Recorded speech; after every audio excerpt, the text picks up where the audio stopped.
আজ আমরা যারা এখানে উপস্থিত আমরা সবাই একরকম নয়। আমাদের আদর্শ আলাদা, অভিজ্ঞতা আলাদা, দৃষ্টিভঙ্গিও আলাদা, কিন্তু তারপরেও আমরা একসাথে বসেছি, আলোচনা করছি, কারণ আমরা সবাই দেশের জন্য, দেশের মানুষের জন্য ভাবছি। আর এই ভিন্নতা নিয়ে একসাথে কথা বলছি, একের পর এক শুনছি। এটাই গণতন্ত্রের আসল সৌন্দর্য। আমার আগে যারা সম্মানিত প্যানেলিস্টরা কথা বলেছেন তাদের সবাইকে আন্তরিক ধন্যবাদ জানাই। আপনারা অনেক কিছু বলেছেন, হয়তো বা আমিও বলে ফেলবো। সো আমাদের একটা মাইন্ডসেটে আই থিঙ্ক সিমিলারিটি আছে। আমার খুব ভালো লেগেছে শুনে। আমি আজ এখানে দাঁড়িয়েছি ভিন্ন এক অনুভূতি ও আবেগ নিয়ে। বাংলাদেশের এই পলিসি লেভেলটায় আমার প্রথম বক্তব্য এটা। আমি এমন কেউ নয় যার কাছে সব প্রশ্নের উত্তর আছে বা সব সমস্যার সমাধান জানা আছে। তবু আমি বিশ্বাস করি নিজের ছোট্ট জায়গা থেকেও সমাজের জন্য, দেশের জন্য কিছু করার আন্তরিকতা আমাদের সবার মধ্যে থাকা উচিত। আজ আমি এসেছি শুধু শুনতে, শিখতে এবং একসাথে কাজ করার মনোভাব নিয়ে এগিয়ে যেতে। Today's dialogue is about women shaping the nation. But before we speak about shaping the future, we must be honest about the everyday lives reality shaping women's lives in Bangladesh. My earliest understanding of women's roles in society came from my family, as it does for most of us. Long before we encounter policies or laws or institutions, our homes become our first classrooms. They teach us what is possible, what is acceptable, and what is expected. In my home, certain things were never questioned. It was never questioned whether a woman could pursue an exemplary medical career while raising a family. It was never questioned whether a woman could build a nationwide social welfare organization on her own merit. It was never questioned whether a woman was fit to lead, to command authority in a room full of men. And it was never questioned whether the men in our lives would stand alongside the women in their lives as equals. My mother continued to excel professionally as a cardiologist in government hospitals, often in patriarchal settings, because she had encouragement and support at home to balance both career and family. In 1979, my Nanu, Saida Iqbal Banu, began using her own home to open a free elementary school for vulnerable and disadvantaged children. What began as a personal act of care grew into one of the earliest NGOs in Bangladesh, Shurubhi, creating meaningful and lasting change in young people's lives. The belief that women's dignity must be recognized both privately and publicly was also reflected in my grandparents' lives and leadership beyond our family. My grandfather, President Zia Rahman, understood that development was incomplete if women were excluded. He saw women as capable contributors at home, at work, and in public life. And that belief carried into the choices he made as a leader.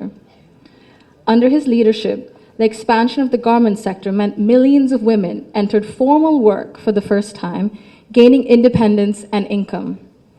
The creation then of the Ministry of Women's Affairs reflected a conviction that improving the lives of women and girls required intention and structure. These were not just policy decisions, but they were an extension of the values that he lived by personally. That foundation was carried forward by my grandmother, Begum Khaleda Zia, who understood the transformative power of education that gave women voice, choice, and confidence. Under her leadership, girls' education was treated as a right, not a privilege. Free secondary schooling, alongside programs such as Food for Education, Cash for Education, helped to keep millions of girls in schools and change the course of families across the country. Her female secondary school assistance project achieved gender parity for the first time in secondary education and became a model replicated beyond Bangladesh. আমি যদি একটু সময় নিয়ে actually একটা ঘটনা মনে এসেছে দাদুর ব্যাপারে। এটা বলতে বলতে দাদু যখন আমাদের সাথে লন্ডনে ছিলেন গত বছর প্রথমের দিকে, উনি যখন এসেছিলেন তখন হাসপাতালে ছিলেন কিছু চিকিৎসার জন্য। ওখানে বিভিন্ন দেশ থেকে নার্স ছিল, ডাক্তার ছিলেন, এবং একটি নার্স ছিলেন নাইজেরিয়া ওয়েস্ট আফ্রিকাতে। আম্মা আব্বা একদিন দাদুকে সকাল সকাল দেখতে গেছিল। তো নার্স তারপরে বলেছে যে, ও আমি তো আপনার মাকে চিনেছি। আম্মু আব্বু বললো, কিভাবে? আপনার মাই প্রথম ইলেক্টেড প্রাইম মিনিস্টার বাংলাদেশের না? আম্মু আব্বু তো অবাক, হ্যাঁ আপনি কিভাবে জানেন? তো নার্স তারপরে বললো যে, আপনাদের যে উনি যে এত কিছু করেছেন এই মেয়েদের শিক্ষার জন্য, specially primary education, food for education, cash for education, এগুলো আমাদের সরকার ওই 35-30 বছর আগে দেখে ইমপ্লিমেন্ট করেছিল। আর ওই কারণে লক্ষ লক্ষ মেয়েরা গ্রাম অঞ্চলে, ওদের দেশে গ্রাম অঞ্চলে বিভিন্ন জায়গায় সদরে এখনও শিক্ষা পাচ্ছে, অন্তত প্রাইমারি এডুকেশন লেভেলে। সো ভাবলাম একটু শেয়ার যদি করি, এখানেই করবো আপনাদের সাথে। জি। She also understood that education alone was not enough if women were not supported to remain in public and economic life. Supporting women to access credit, build livelihoods, and grow small businesses mattered. So did recognizing the realities of motherhood, of childcare, and that required systems being strengthened around maternity leave and childcare, which she did. That is because women were made to choose between family and participation in the economy. For me, these legacies show the values that I saw both reflected at home and in public. I was privileged to grow up surrounded by exceptional women, confident, capable, and accomplished. I was equally fortunate to have male role models, including my father and my grandfather, who valued those women and never felt threatened by their strength or ambition. In fact, the four most important people in my father's life, in my opinion, have been women for decades. And he has treated them with deep respect and reverence, not as an exception, but as the norm. Because of this, I grew up with what I now recognize was a skewed understanding of society. Living between Bangladesh and the UK taught me something important.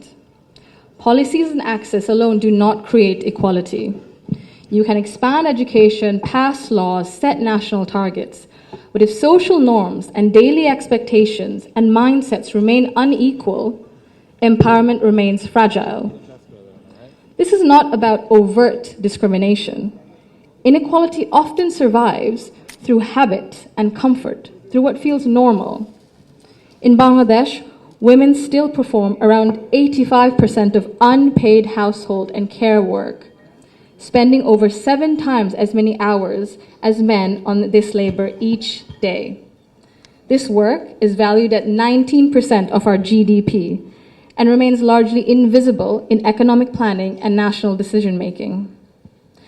This makes something very clear.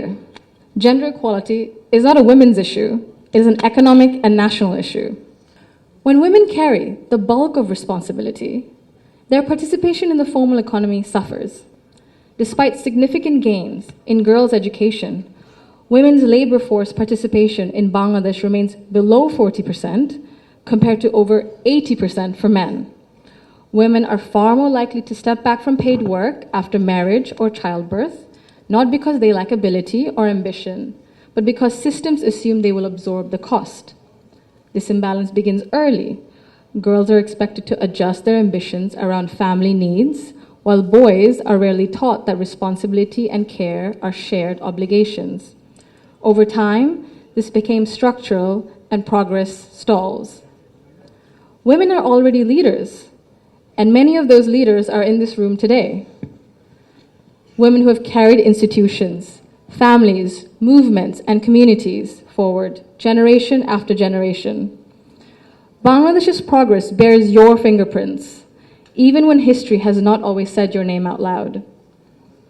This brings me to a central point. Belief means nothing without action.